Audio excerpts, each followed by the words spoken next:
जय हिंद दोस्तों। RKT GS में आपका स्वागत है। आगे चलते हैं, देखते हैं कोशिका के बारे में। कोशिका बहुत ही महत्वपूर्ण एक चैप्टर है जो कॉम्पिटिटिव एग्जामों में यहाँ से क्वेश्चन बहुत सारे बनते हैं। हर एक परीक्षा में यहाँ से प्रश्न जरूर बनते हैं। तो देख लेते हैं कोशिका के बारे में, पूरा विस्तार से देखेंगे कोशिका के बारे में। तो देखिए, पहले कोशिका कहते किसे हैं।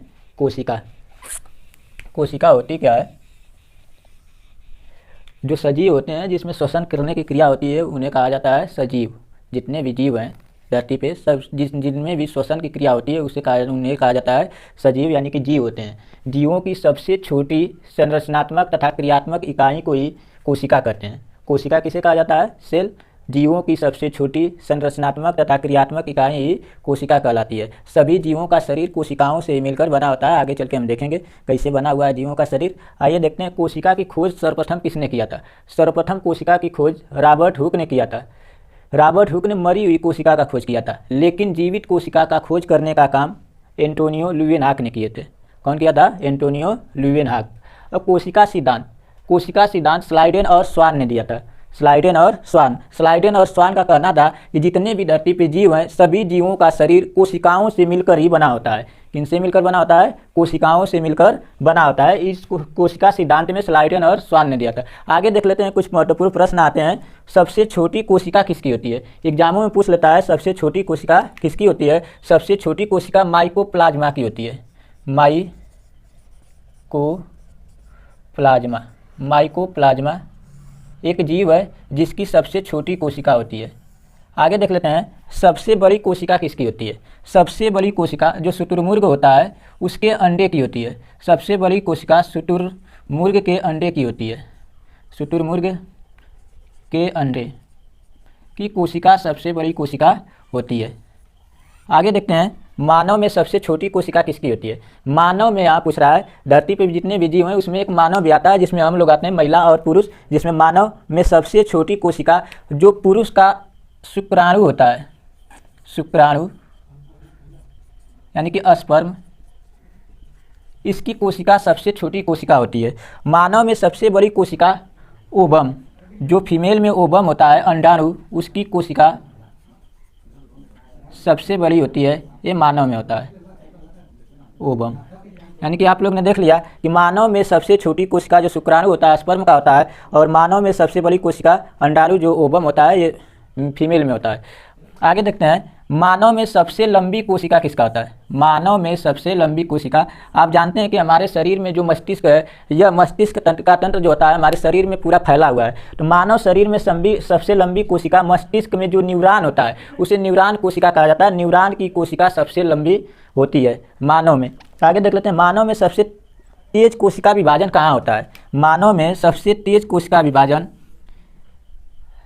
यकृत में होता है। कहाँ होता है? यकृत में होता है, यानी कि हमारे लीवर में।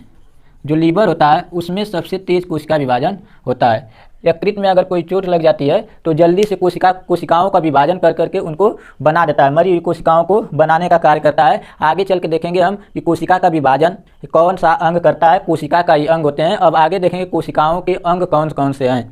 जैसा कि आपको पहले ही हमने बता दिया कि स्लाइडेन और स्वान ने कहा था कि जितने भी जीव हैं उनकी शरीर जो होता है, सभी जीवों का शरीर कोशिकाओं से मिलकर बना होता है। सभी जीवों का शरीर किनसे मिलकर बना होता है? कोशिकाओं से मिलकर बना हुआ है।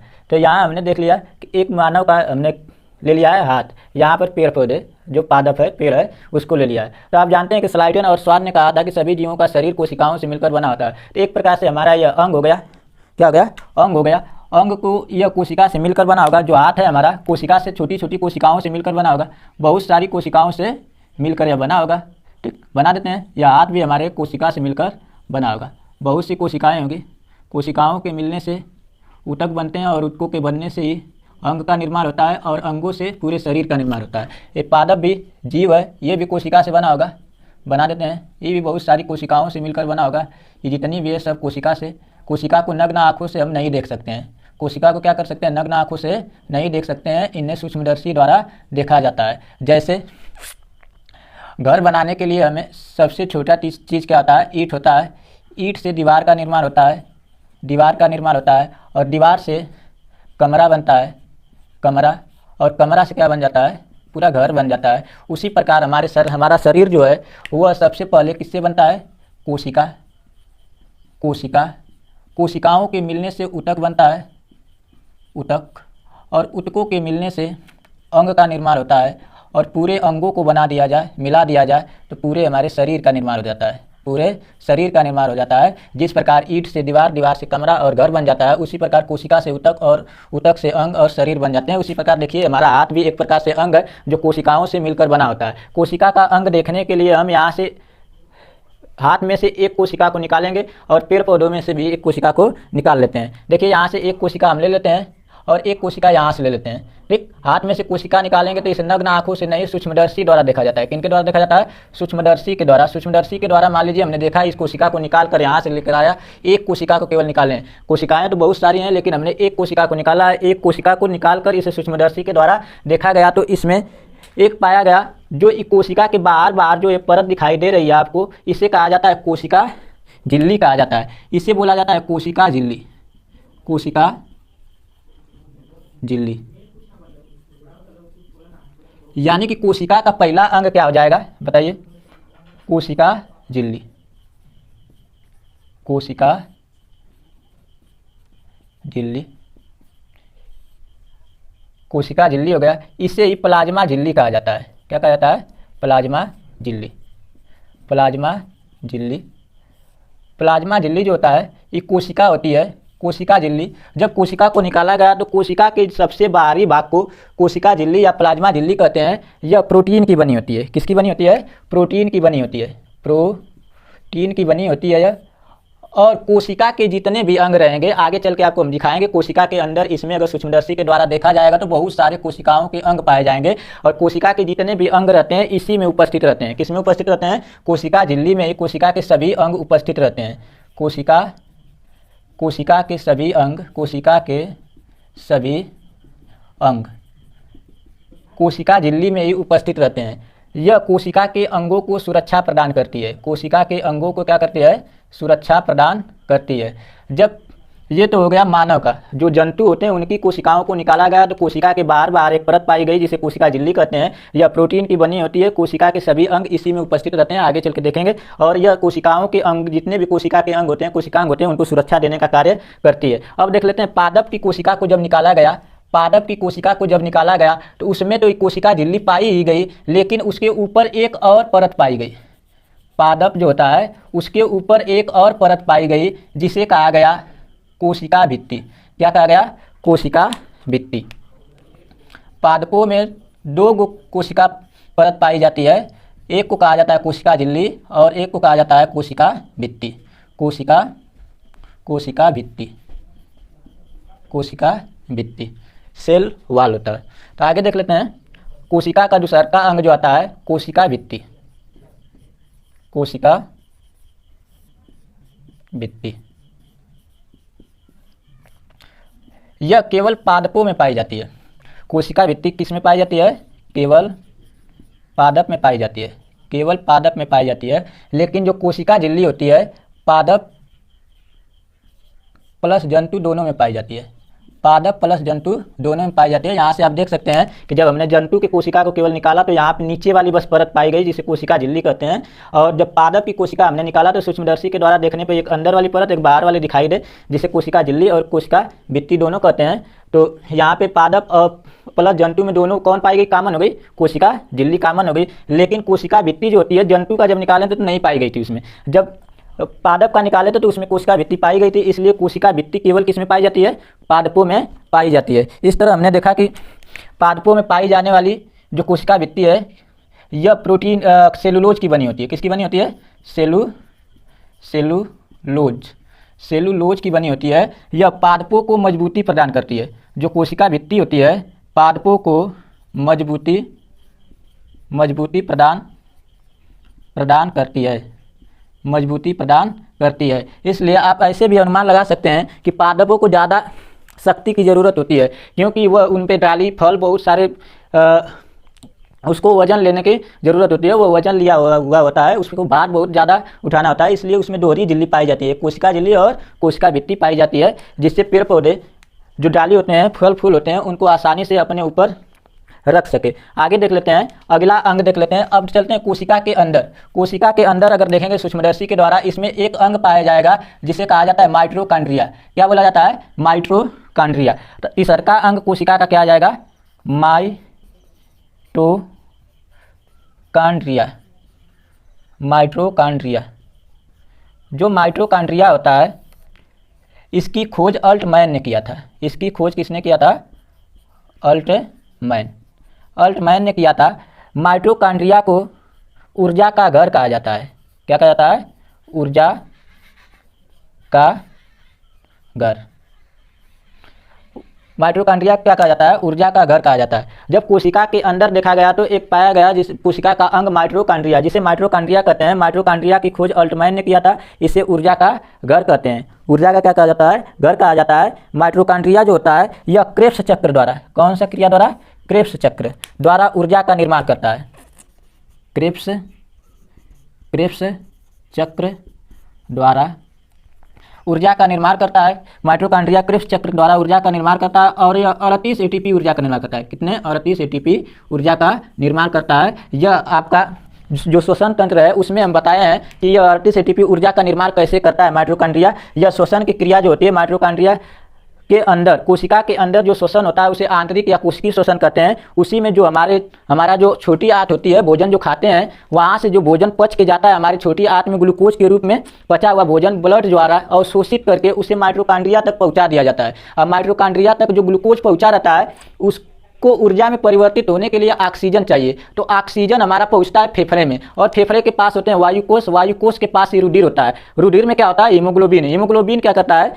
ऑक्सीजन को कैच करके रुधिर माइटोकॉन्ड्रिया तक पहुंचा देता है, जिससे हमारे ग्लूकोज का ऑक्सीकरण होता है, और ऑक्सीकरण होने से ही क्या होता है? ऊर्जा का निर्माण होता है। उसी को कहा जाता है क्रेब्स चक्र। कोशिका के अंदर ग्लूकोज और ऑक्सीजन के मिलने से जो ऑक्सीकरण होता है वही होता है क्रेब्स चक्र। ये सब आपको कोशिका के अंदर ऑक्सीजन कैसे पहुंचती है श्वसन तंत्र में आपको हम बता दिए हैं, वो वीडियो जाकर देख सकते हैं। और ग्लूकोज हमारे शरीर में भोजन खाने के पश्चात छोटी आंत में कैसे पचता है, कैसे बनता है, उसको भी समझा दिए हैं। वीडियो बनी हुई है, जाकर आप देख सकते हैं वहाँ पे।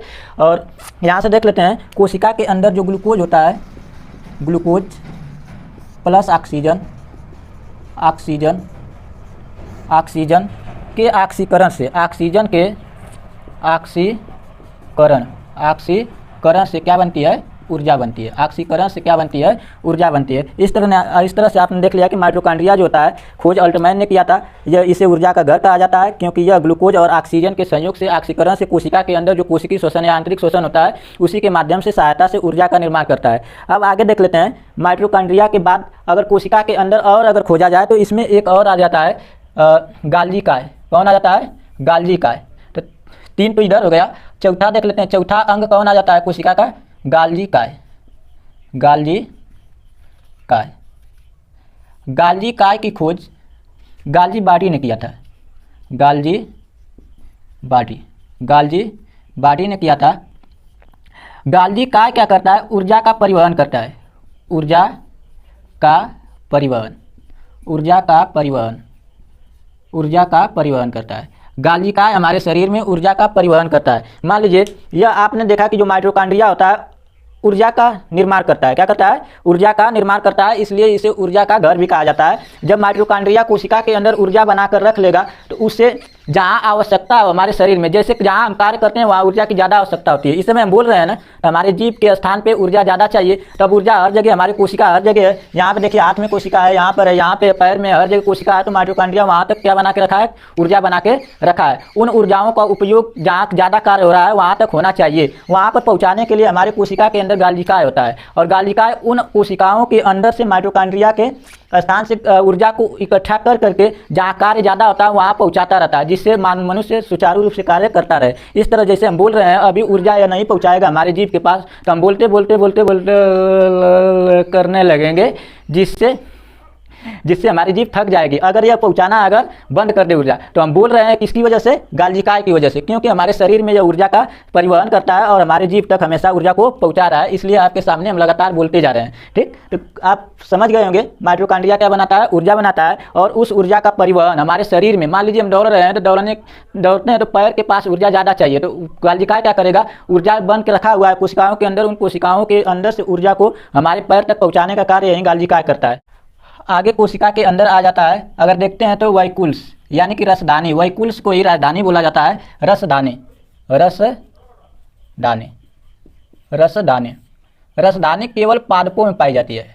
केवल किस में पाई जाती है, केवल पादप में, केवल पादप में पाई जाती है। यह जल का संग्रह करती है, जल का संग्रह, जल का संग्रह करती है। रसदानी किस में पाई जाती है, केवल पादप में पाई जाती है, यह जल का संग्रह करती है। कोशिका के अंदर अगर और देखा जाए, इसमें सूक्ष्मदर्शी के द्वारा देखा जाए तो इसमें पाया गया एक सेंट्रोसोम। क्या पाया गया, सेंट्रोसोम, जिसे कहा जाता है तारक काय। अगला छठवां कोशिका का अंग कौन आ जाएगा, तारक काय, तारक काय, जिसे कहा जाता है सेंट्रोसोम, सेंट्रोसोम। इसकी खोज किए थे बोबरी ने। किसने खोज किया था, बोबरी ने इसका खोज किया था। आगे कोशिका का अंग छठवां कौन सा आ जाएगा, सेंट्रोसोम। तारक काय, सेंट्रोसोम की खोज बोबरी ने किया था, और बोबरी ने किया था सेंट्रोसोम की खोज। तारक काय का क्या काम होता है, सेंट्रोसोम का काम क्या होता है, यह कोशिका विभाजन करता है। क्या करता है, कोशिका विभाजन, कोशिका विभाजन, कोशिका विभाजन करता है। तारक काय का मेन रूप से कार्य क्या होता है, कोशिका विभाजन, यानी कि कोशिकाओं का पुनः निर्माण, कोशिकाओं का पुनः निर्माण, कोशिकाओं का पुनः निर्माण करता है। मान लीजिए कुछ कोशिकाएं ऐसी होती हैं किसी कारणवश मर जाती हैं, या कोई मार दे, इसी पे कोई डंडा उंडा से मार दे, तो मान लीजिए ये कोशिकाएं जो है, ये कोशिका मर गई, ये कोशिका मर गई। अब इन कोशिकाओं को बनाने के लिए कोई ना कोई चाहिए, उसी तरह रह जाएंगे, नहीं ना, ये कोशिका दोबारा बनती हैं। जितनी कोशिकाएं मरी रहेंगी उतनी कोशिकाएं बनती हैं। जब अगल बगल जो कोशिकाएं होती हैं, इन कोशिकाओं का जो सेंट्रोसोम होता है, ये बगल में देख लेता है कि ये कोशिकाएं मरी हुई हैं, तो ये कोशिका का सेंट्रोसोम क्या करता है, अगली वाली कोशिका को विभाजन कर देता है, दो भागों में बांट देता है। दो भागों में बांट कर एक कोशिका यहाँ दे देता है और एक कोशिका खुद के स्थान पर रख लेता है। इस तरह जो सेंट्रोसोम होता है कोशिका का विभाजन करता है। इन कोशिकाओं को, मरी हुई कोशिका, ध्यान रहे कि जितनी कोशिकाएं मरी रहेंगी, सेंट्रोसोम उतनी कोशिकाओं का निर्माण करता है। अन्यथा अधिक कोशिकाओं का अगर निर्माण करेगा, कोशिका का अत्यधिक तेजी से अगर विभाजन करने लगेगा तो कैंसर का निर्माण हो जाएगा, वहाँ पे फोड़ा फुंसी निकलने लगते हैं, जिससे कैंसर का निर्माण हो जाता है। ठीक ना, जितनी कोशिकाएं मरी रहेंगी उतनी ही कोशिका बनाएगा। आप देखते होंगे कभी कभी कोई अगर मार देता है यहाँ पे आँख पे तो काला हो जाता है, काला हो जाता है तो वहाँ की कोशिकाएं जो होती हैं मरने की वजह से वहाँ पे काला हो जाता है। तो कभी कभी हम सेकते हैं उसको, गर्म पानी लेकर सेका करते हैं। सेकने से क्या होता है कि अगल बगल की कोशिकाएं जो होती हैं, वहाँ की कोशिकाएं जागरूक हो जाती हैं, मतलब कि उनको महसूस हो जाता है कुछ ना कुछ यहाँ पे हुआ है। तो बगल का जो सेंट्रोसोम कोशिका का होता है वह जाग कर देखता है क्या हुआ है, इधर यहाँ देखता है कि कोशिकाएं मरी हुई हैं। जब जाग कर देखता है कोशिकाएं मरी हुई हैं तो वो कहता है चलिए तो मरी हुई है तो इसको बना देते हैं, इन कोशिकाओं का विभाजन कर करके बना देता है। एक बात समझिए, यहाँ जो सेंट्रोसोम होता है यह मस्तिष्क में नहीं पाया जाता है। इसमें नहीं पाया जाता है, जो मस्तिष्क होता है, मस्तिष्क होता है इसमें नहीं पाया जाता है। कौन नहीं पाया जाता है, सेंट्रोसोम। इसलिए कभी कभी देखे होंगे मस्तिष्क में अगर चोट लग जाता है, इधर की कोशिकाएं, मान लीजिए हाथ के इधर की कोशिकाएं जो काम कर रही हैं, हाथ को उठाने के लिए, लिखने के लिए जो कार्य कर रहे हैं, वही कोशिकाएं मर गई। अब कोशिकाएं मर गई तो सेंट्रोसोम मस्तिष्क में नहीं पाया जाता है, तो उन कोशिकाओं को बनाएगा कौन, यानी कि कोशिकाएं बनेगी नहीं और ये हाथ हमारा हमेशा के लिए काम करना बंद कर देगा। तो मस्तिष्क में जो होता है सेंट्रोसोम नहीं पाया जाता है, जिससे कोशिका विभाजन नहीं हो पाता है। चोट लगने पर जिस अंग की तरफ की कोशिकाएं मर जाती हैं वह काम करना बंद कर देती हैं। आगे देख लेते हैं, कोशिका का सबसे तेजी से विभाजन हमारे लीवर में होता है। किसमें होता है, लीवर, यानी कि यकृत में होता है। कोशिका का सबसे तेजी से विभाजन कहाँ हो जाता है, लीवर में होता है। लेकिन जो मस्तिष्क होता है इसमें 10% क्या होती हैं, गिलियल सेल पाई जाती हैं, गिलियल कोशिकाएं पाई जाती हैं, गिलियल कोशिकाएं पाई जाती हैं, गिलियल कोशिकाएं पाई जाती हैं। ये गिलियल कोशिकाएं क्या करती हैं कि इनमें कोशिका का विभाजन होता है, जिससे कभी कभी आप सुने होंगे कि ट्यूमर हो गया, ब्रेन ट्यूमर जिससे हो जाता है। 10% जो होती हैं गिलियल सेल पाई जाती हैं, बाकी 90% जो होती हैं न्यूरॉन सेल पाई जाती हैं। 90% जो होती हैं, 90% न्यूरॉन सेल पाई जाती हैं, इनमें कोशिका विभाजन नहीं पाया जाता है। और 10% गिलियल सेल होती हैं, कोशिकाएं होती हैं जिनमें कोशिका विभाजन होता है, जिससे ब्रेन में कभी कभी क्या हो जाता है, ट्यूमर हो जाता है। ब्रेन का कैंसर जिसे कहते हैं। तो इस तरह से देख लिया आपने तारक का सेंट्रोसोम, इसकी खोज बोबरे ने किया था। कोशिका का विभाजन पुनः निर्माण करता है, यानी कि जो कोशिकाएं मर जाती हैं उनको बनाने का कार्य यही करता है। जितनी कोशिकाएं मरी रहेंगी उतनी कोशिकाएं बनाएगा। आगे चलते हैं, देखते हैं coulomb, endoplasmic reticulum. Endoplasmic reticulum, endoplasmic reticulum जो होता है अंतःपद्रवी जालिका, अंतःपद्रवी जालिका, जालिका ER से इसको प्रदर्शित कर दे रहे हैं यहाँ पे, देखिए तो ER। देखिए कोशिका के अंदर आगे देखेंगे तो कौन आ जाएगा, इंडोप्लाज्मिक रेटिकुलम। और इंडोप्लाज्मिक रेटिकुलम को अंतःपद्रवी जालिका कहते हैं। अंतःपद्रवी जालिका कोशिका का कंकाल बनाती है। कोशिका का क्या बनाती है, कंकाल। कोशिका का कंकाल बनाती है, कोशिका का कंकाल बनाती है। इंडोप्लाज्मिक रेटिकुलम जो होती है कोशिका का कंकाल बनाती है। आप जानते हैं कि हमारे शरीर का जो कंकाल बना हुआ है वो हड्डियों से बना हुआ है, जिससे हमारे जो अंग है सुचारू रूप से कार्य कर रहे हैं। इसी तरह जो कोशिका का कंकाल बनाने का काम कौन करती है, अंतःपद्रवी जालिका करती है। जिससे ये जितने भी कोशिका के अंदर अंग आपको दिखाई दे रहे हैं, माइटोकॉन्ड्रिया, गाल्जिकाय, वैकुल्स, रसदानी, सेंट्रोसोम जिसे तारककाय बोलते हैं, इंडोप्लाज्मिक रेटिकुलम, ये सब सुचारू रूप से अपना कार्य करते रहें। यह कोशिका का कंकाल बनाती है। और जो अंतःपद्रवी जालिका होती है इसके दो भाग होते हैं। कितने भाग होते हैं, दो भाग होते हैं। एक होता है चिकना भाग, एक होता है खुरदरा भाग। ये मान लीजिए खुरदरा भाग है। अगर इसको इंडोप्लाज्मिक रेटिकुलम को सूक्ष्मदर्शी के द्वारा देखा जाए तो इसमें दो भाग दिखाई देते हैं। एक होता है चिकना भाग, क्या होता है, चिकना स्मूथ भाग जो होता है। एक होता है खुरदरा भाग। कौन सा भाग, खुरदरा भाग, खुरदरा भाग।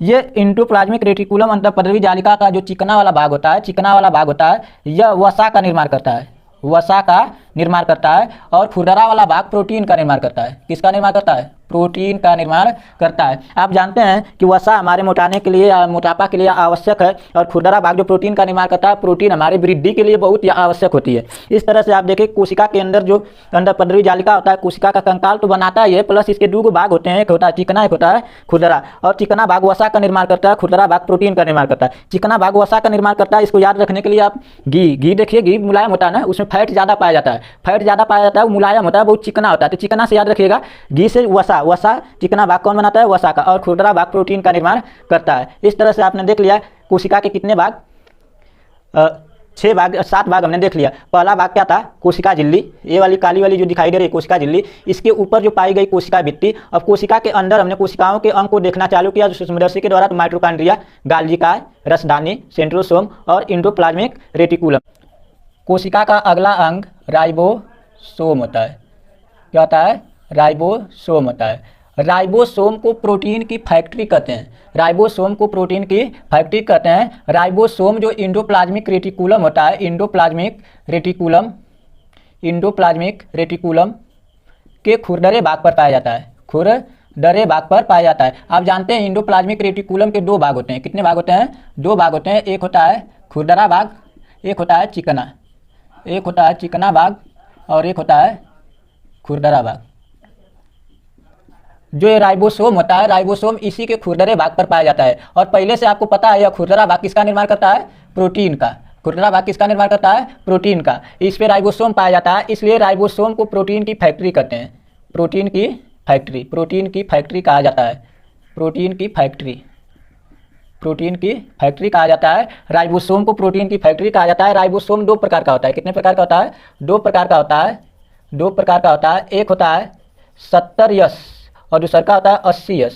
दूसरा का क्या होता है, 80S। जो 70S प्रकार का राइबोसोम होता है, यह एक कोशिकीय जीवों में पाया जाता है। किसमें पाया जाता है, एक कोशिकीय, एक कोशिकीय जीवों में, एक कोशिकीय जीवों में पाया जाता है। ये कोशिकीय जीवों को प्रोकैरियोटिक जीव कहते हैं, प्रोकैरियोटिक, कैरियोटिक जीव कहा जाता है। और जो 80S प्रकार का राइबोसोम होता है, यह बहुकोशिकीय जीवों में पाया जाता है, बहुकोशिकीय, बहुकोशिकीय जीवों में पाया जाता है। और बहुकोशिकीय जीवों को यूकैरियोटिक कहते हैं, यूकैरियोटिक। इस तरह से आपने देखा कि जो राइबोसोम होता है यह एंडोप्लाज्मिक रेटिकुलम के खुरदरे भाग पर पाया जाता है। खुरदरा भाग किसका निर्माण करता है? एंडोप्लाज्मिक का। राइबोसोम प्रोटीन का निर्माण करता है। इस तरह प्रोटीन का जो निर्माण करता है यह इसी में पाया जाता है, राइबोसोम। और राइबोसोम को इसलिए प्रोटीन की फैक्ट्री कहते हैं। राइबोसोम 2 प्रकार का होता है, 70 यस प्रकार जीव, यह एक कोशिकीय जीवों में पाया जाता है, प्रोकैरियोटिक जीवों में। ठीक, आगे देख लेते हैं। 80 यस प्रकार का पाया जाता है जो बहुकोशिकीय जीवों में पाया जाता है, यूकैरियोटिक होता है। अगला कोशिका का अंग लाइसोसोम। लाइसोसोम को लयनायक बोला जाता है। लयनायक।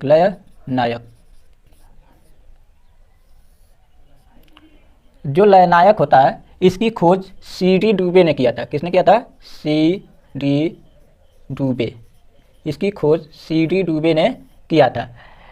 जो लाइसोसोम होता है ना, कोशिका के अंदर जो लाइसोसोम होता है इसे लयनायक के नाम से जानते हैं। इसमें एक जल पाया जाता है। क्या पाया जाता है? एक जल पाया जाता है जिसे जल अपघटक एंजाइम कहते हैं, हाइड्रोलिटिक एंजाइम। क्या बोला जाता है? जल अपघटक एंजाइम। लाइसोसोम में क्या पाया जाता है? जल अपघटक एंजाइम। जल अपघटक एंजाइम पाया जाता है लाइसोसोम में। जल अपघटक एंजाइम यह कोशिका के अंदर, लाइसोसोम कोशिका के अंदर कोशिकीय पाचन करता है। कोशिका के अंदर क्या करता है? कोशिकीय पाचन का कार्य करता है। कोशिकीय पाचन यानी कि मरी हुई कोशिकाओं को सफाई का कार्य करता है। मरी हुई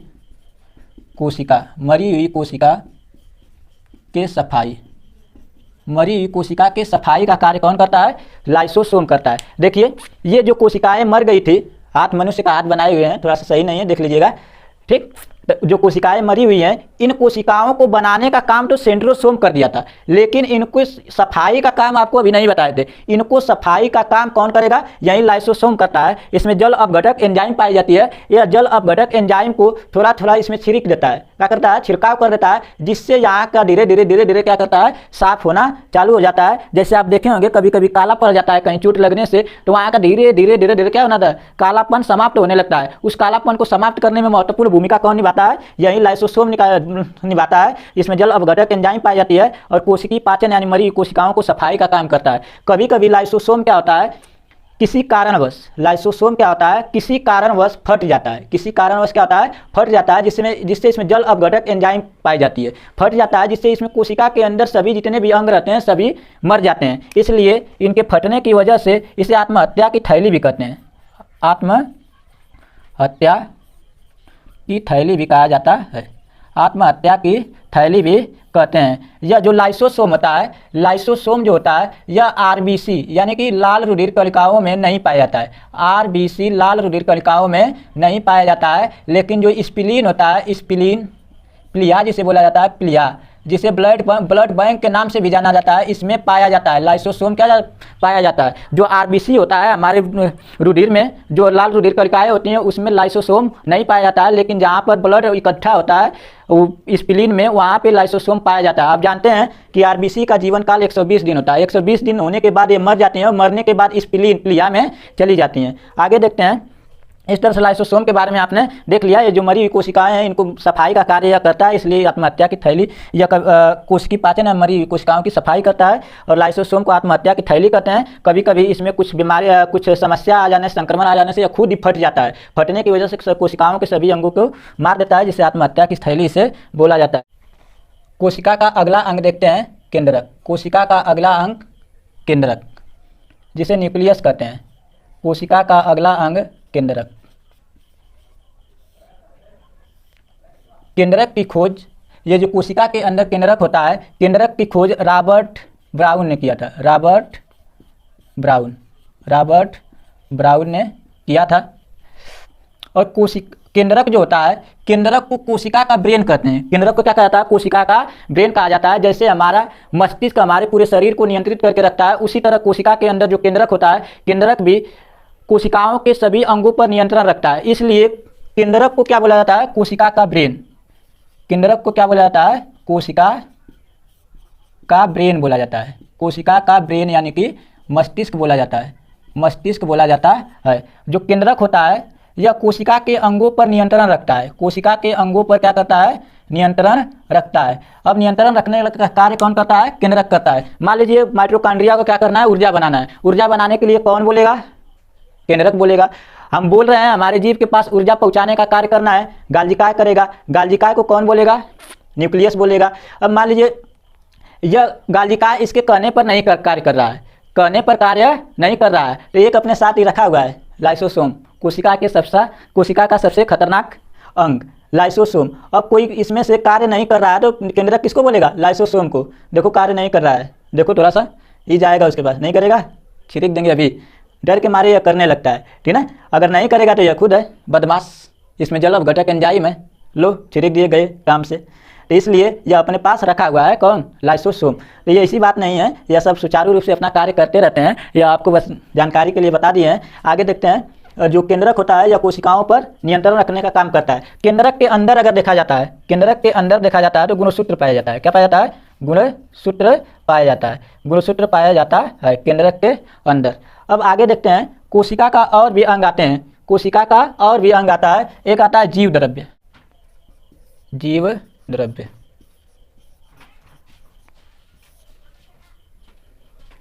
देखते हैं जीव द्रव्य, जीव द्रव्य होता क्या है?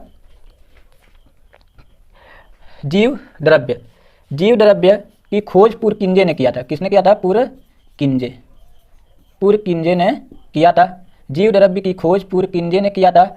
और जीव द्रव्य ये देखिए कोशिका है, क्या है? कोशिका। कोशिका के अंदर कौन होता है? न्यूक्लियस होता है। बीच में कौन होता है? न्यूक्लियस यानी केंद्रक होता है। कोशिका के अंदर एक द्रव भरा होता है, कोशिका के अंदर क्या होता है? एक द्रव भरा होता है जिसे कोशिका द्रव्य कहते हैं। क्या बोला जाता है? इस द्रव को क्या बोला जाता है? कोशिका द्रव्य। इस द्रव को कोशिका द्रव्य बोला जाता है, कोशिका द्रव्य, कोशिका द्रव्य। इसी तरह केंद्रक के अंदर भी एक द्रव भरा होता है, केंद्रक के अंदर भी एक द्रव भरा होता है जिसे केंद्रिका द्रव बोला जाता है, केंद्रिका द्रव बोला जाता है, केंद्रिका द्रव। अब कोशिका द्रव और केंद्रिका द्रव दोनों को मिलाने से जीव द्रव्य बन जाता है। किसके किसके मिलाने से? कोशिका द्रव और केंद्रिका द्रव, केंद्रिका द्रव दोनों के मिलने से क्या बन जाता है? जीव द्रव्य। इन्हीं जीव द्रव्य में ही कोशिका का सभी कार्य होता है।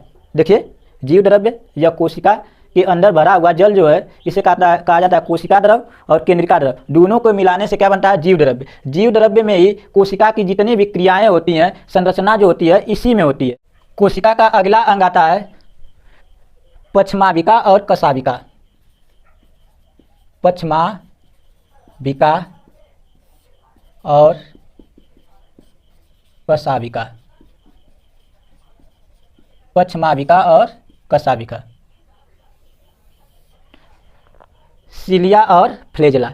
पश्माविका और कशाविका, सिलिया और फ्लेजला बोला जाता है। ये कोशिका एक निकालते हैं, एक कोशिका है, यह केवल पश्माविका और कशाविकाएं जो होती हैं जंतु कोशिका में, याद रखिएगा, केवल जंतु कोशिका में पाई जाती हैं। किसमें पाई जाती हैं? जंतु कोशिका में पाई जाती हैं। इन कोशिकाओं के ऊपर छोटे छोटे बाल पाए जाते हैं। क्या होते हैं? छोटे छोटे बाल पाए जाते हैं, यानी कि रोम पाए जाते हैं। इन रोमों को ही क्या कहा जाता है? पश्माविका और कशाविका बोला जाता है। पश्माविका और कशाविका छोटे बाल के समान होते हैं। पश्माविका और कशाविका का होते हैं छोटे बाल के समान होते हैं, छोटे बाल के समान होते हैं। यह कोशिकाओं को गति प्रदान करते हैं, गति प्रदान करते हैं और अवशोषण में भी सहायता प्रदान करते हैं। अवशोषण, पोषक पदार्थों के अवशोषण में भी सहायता प्रदान करते हैं। पश्माविका और कशाविका क्या होते हैं? छोटे बाल होते हैं, कोशिका के बाहरी किनारे पे होते हैं, या केवल जंतु कोशिका में पाए जाते हैं। यह कोशिका को गति प्रदान करती हैं तथा अवशोषण में भी सहायता प्रदान करती हैं। जो बड़े बाल होते हैं, जो बड़े बाल होते हैं, बड़े बालों को कहा जाता है पश्माविका, पश्माविका, यानी कि सिलिया कहा जाता है इन्हें। क्या कहा जाता है? सिलिया बोला जाता है, सिलिया बोला जाता है। और जो छोटे बाल होते हैं, छोटे बाल होते हैं, उन्हें कहा जाता है कशाविका, कशाविका, कशाविका बोला जाता है। और कशाविका को फ्लेजला बोला जाता है, फ्लेजला बोला जाता है, ठीक है। इस प्रकार से आपने देखा कि पश्माविका और कशाविकाएं यह केवल जंतु कोशिका में पाई जाती हैं। जंतु कोशिका के बाहर, जंतु कोशिका के बाहर यानी कि कोशिका झिल्ली पर, कोशिका झिल्ली पर छोटे छोटे रोम जैसे बाल पाए जाते हैं, जिसे पश्माविका और कशाविका बोला जाता है। इन छोटे बालों की वजह से जो कोशिका होती है उसमें गति होती है, और छोटे बालों के द्वारा पोषक पदार्थों को कोशिका के अंदर अवशोषित किया जाता है। कोशिका के ऊपर जो बड़े बड़े बाल थोड़े दिखाई देते हैं उन्हें पश्माविका यानी कि सिलिया बोला जाता है, और जो छोटे बाल होते हैं उन्हें कशाविका यानी कि फ्लेजला बोला जाता है। कोशिका का अगला 13वां अंग आ जाएगा। 13 नंबर, वैसे तो लिखते जा रहे हैं। 13 नंबर पर आता है लवक। लवक, प्लास्टिड, प्लास्टिड, प्लास्टिड। यह केवल पादप कोशिका में पाया जाता है। किसमें पाया जाता है? पादप कोशिका में पाया जाता है। पादप का सबसे बड़ा अंग, कोशिका के अंदर सबसे बड़ा अंग लवक ही होता है। क्या होता है? लवक ही होता है। तो अगला अंग कोशिका का कौन आएगा? लवक आ जाएगा। लवक, लवक 3 प्रकार के होते हैं। लवक 3 प्रकार का होता है, हरित लवक, क्रोमोप्लास्ट, अवर्णीय लवक, ल्यूकोप्लास्ट, वर्णीय लवक, क्रोमोप्लास्ट। देख लेते हैं हरित लवक क्या होता है। हरित लवक जो होता है यह पत्तियों और तना में पाया जाता है। पादप के पत्ती और तना में कौन पाया जाता है? पत्ती और तना में पाया जाता है हरित लवक। हरित लवक जो होता है पत्ती और तना में पाया जाता है। यह भोजन का निर्माण करता है। किसका निर्माण करता है? भोजन, भोजन का निर्माण करता है। आप जानते हैं कि भोजन का निर्माण किनके द्वारा होता है? पेड़ पौधों में प्रकाश संश्लेषण, प्रकाश संश्लेषण की क्रिया में होता है। पत्तियों में क्या पाया जाता है? क्लोरोफिल। पत्तियों में क्या पाया जाता है? क्लोरोफिल। इस तरह से आपने देखा कि लवक का पहला जो होता है हरित लवक, यह पत्ती और तना में पाया जाता है। यह भोजन का निर्माण करता है प्रकाश संश्लेषण के क्रिया द्वारा। अवर्णीय लवक जो होता है यह जड़ तथा मूल में पाया जाता है। पादप के जड़ तथा जो मूल होता है, पादप का मूल, पादप का जड़, देखिए यह पादप का हो गया, मूल हो गया, इसे मूल बोला जाता है। इसमें बहुत सारी जड़ें निकली होती हैं, बहुत सारी जड़ें निकली होती हैं। यह मूल हो गया और बहुत सारी जड़ें निकली होती हैं, इनमें पाया जाता है। जड़ और मूल में पाया जाता है। और लवक यानी कि ल्यूकोप्लास्ट, यह भोजन जो बना हुआ है, भोजन वो जो बना हुआ है इसका संग्रह करता है। भोजन का क्या करता है? संग्रह। भोजन का संग्रह करने का काम कौन करेगा? संग्रह करने का काम कौन करेगा? जो हरित लवक का अवर्णीय लवक होता है, जड़ तथा मूल में पाया जाता है। यह भोजन का संग्रह करके रखा होता है, पेड़ पौधों में संग्रह करके रखा होता है, ठीक ना। आगे देखते हैं वर्णीय लवक। जो वर्णीय लवक होता है क्रोमोप्लास्ट, ये पादपों में ही पाया जाता है। यह जो पादप होते हैं उनको रंग प्रदान करता है। पादपों को रंग प्रदान करने का काम कौन करता है? वर्णीय लवक। वर्णीय लवक रंग प्रदान करता है। कौन? वर्णीय लवक। जैसे केरोटीन जो होता है गाजर में लाल रंग प्रदान करता है, और विटामिन जो होता है चुकंदर में लाल रंग प्रदान करता है। इसी प्रकार लाइकोपीन टमाटर में लाल रंग प्रदान करता है। तो आपने देख लिया, केरोटीन जो होता है गाजर में लाल रंग, विटामिन चुकंदर में लाल रंग, और जो होता है लाइकोपीन जो होता है वह टमाटर में लाल रंग प्रदान करता है। इस तरह से लवक यह केवल पादपों में पाया जाता है। यह पादप कोशिका का सबसे बड़ा अंग होता है। इसके यह 3 प्रकार का होता है, हरित लवक, अवर्णीय लवक और वर्णीय लवक। इसके बारे में अच्छी तरह से आपको बता दें, इसको नोट कर लीजिए। कोशिका का अगला अंग देख लेते हैं, गुणसूत्र। गुणसूत्र के बारे में पहले आपको बता दें कि यह केंद्रक, जो कोशिका के अंदर केंद्रक होता है उसी में पाया जाता है। गुणसूत्र किस में पाया जाता है? केंद्रक में। केंद्रक में पाया जाता है। केंद्रक में एक गुणसूत्र पाया जाता है। जब केंद्रक को निकाला गया, कोशिका के अंदर से देखा गया, तो इस तरह की संरचना एक केंद्रक रहेगा, और केंद्रक के अंदर ही क्या पाया जाता है? गुणसूत्र पाया जाता है। जब गुणसूत्र को देखा गया सूक्ष्मदर्शी के द्वारा, तो यह यक्ष के आकार का दिखाई दिया। कैसा दिखाई दिया? यक्ष के आकार का इस तरह दिखाई दिया। इस तरह का दिखाई देता है ये गुणसूत्र। इस आकार का गुणसूत्र दिखाई देता है। जब गुणसूत्र को जब खींचा गया, इस तरह गुणसूत्र को जब खींचा गया, तो इसमें से निकला डीएनए। कौन निकला? डीएनए निकला। और जब डीएनए को और खींचा गया, इसमें से निकला जीन। कौन निकला? जीन। यही जो जीन होता है, जीन पुत्र के माता पिता के गुणों को पुत्र में लेकर जाने का कार्य करता है। यही जो जीन होता है माता पिता के गुणों को पुत्रों में लेकर जाने का कार्य करता है। गुणसूत्र की संख्या मानव में, गुणसूत्र की संख्या जो मानव होता है उसमें 46 या 23 जोड़ी होती है। कितनी होती है? 46 या 23 जोड़ी होती है। गुणसूत्रों की संख्या मानव में कितना होता है? 46 या 23 जोड़ी होती है। यह जोड़ा में गुणसूत्र क्यों लिखा जाता है? क्योंकि आप जानते हैं कि हमारा शरीर का अधिकतर अंग जोड़ा में है, यानी कि पेयर में। हाथ 2, आँख 2, कान 2, इस तरह से पैर 2, किडनी 2, फेफड़ा 2, यानी कि इस तरह अधिकतर अंग जो है हमारे शरीर के जोड़ा में, यानी कि पेयर में। इसलिए गुणसूत्रों को जोड़ा के रूप में लिखा जाता है। इसमें भी गुणसूत्र को देखेंगे तो एक ही में लग रहा है कि 2 गो, देखिए चिपका हुआ है। तो इस तरह गुणसूत्र को जोड़ा में लिखा जाता है। लेकिन जो मानव, जो मेल गुणसूत्र होता है, मेल जो होता है, पुरुष का गुणसूत्र होता है, उसमें गुणसूत्रों की संख्या 44 प्लस XY होता है। 44 प्लस XY होता है। और फीमेल का जो गुणसूत्र होता है, फीमेल का गुणसूत्र होता है, उसमें 44 प्लस X और X होता है। इस प्रकार के गुणसूत्र होते हैं। देखिए यहाँ से X और Y होंगे, पुरुष में अलग अलग होते हैं। इन्हें बोला जाता है लिंग गुणसूत्र बोला जाता है। लिंग गुणसूत्र बोला जाता है। इन्हें बोला जाता है कायिक गुणसूत्र बोला जाता है। 44 को होता है जो कायिक गुणसूत्र बोला जाता है। इस तरह गुणसूत्रों की संख्या गुणसूत्र कहाँ पाए जाते हैं? कोशिका के अंदर जो केंद्रक होता है उसके अंदर केंद्रक में पाए जाते हैं गुणसूत्र। इसका आकार यक्ष के आकार का होता है। जब इसे खींचा जाता है तो इसमें से डीएनए निकलता है, डीएनए में से जीन निकलता है, और यही जीन का कार्य यही होता है, यही माता पिता के गुणों को पुत्रों में पहुंचाने का कार्य करता है। जो मानव है, मानव में 46 जोड़ी गुणसूत्र 46 गुणसूत्र या 23 जोड़ी गुणसूत्र पाए जाते हैं। मेल में 44 प्लस यक्स वाई गुणसूत्र पाए जाते हैं, लेकिन फीमेल में जो होते हैं 44 प्लस यक्स गुणसूत्र पाए जाते हैं। इस तरह आज हमने कोशिका का पूरा अध्ययन किया, आप इसको नोट कर लीजिएगा। जैसे आज हमने कोशिका का चैप्टर देखा। कोशिका जीवों की सबसे छोटी संरचनात्मक तथा क्रियात्मक इकाई होती है। कोशिका जीवों की सबसे छोटी संरचनात्मक तथा क्रियात्मक इकाई को कोशिका कहते हैं। स्लाइडेन और स्वान का कहना था कि सभी जीवों का शरीर कोशिकाओं से मिलकर बना होता है। यहाँ पे आपको दिखाई दिए हैं। जब कोशिका को निकाला गया तो कोशिका में बहुत सारे अंग पाए गए। कोशिका का सबसे बाहरी भाग जो होता है कोशिका झिल्ली कहलाता है, आपको दिखाई दिए यहाँ पे। और कोशिका के ऊपर एक और झिल्ली पाई जाती है, केवल पादप में पाई जाती है, जिसे कोशिका भित्ति कहते हैं। कोशिका के अंदर अगर हमने देखा तो कोशिका के अंदर बहुत सारे अंग पाए गए। माइटोकॉन्ड्रिया, गालिका, vacuoles, endoplasmic reticulum, centrosome, lysosome, केंद्रक, और इन सबके कार्यों के बारे में हमने बता दिया। और आपने देखा कि कैसे कैसे कार्य कर रहे थे, कोशिका कैसे कार्य करती है हमारे शरीर में। आप देख ले कि जीवन की सभी जितनी भी क्रियाएं हो रही हैं सब कोशिका के अंदर होती हैं, सब कोशिका के अंदर होती है। इसलिए कोशिका जीवों का सबसे महत्वपूर्ण अंग है। तो आप लोग ने देखा, तो कोशिका के बारे में आप सभी को हमने पढ़ा दिया। तो आपको अगर सेशन अच्छा लगा हो तो लाइक जरूर करिएगा और हमारे चैनल को सब्सक्राइब भी जरूर कर लीजिएगा। मिलेंगे फिर से अगली वीडियो में। जय हिंद।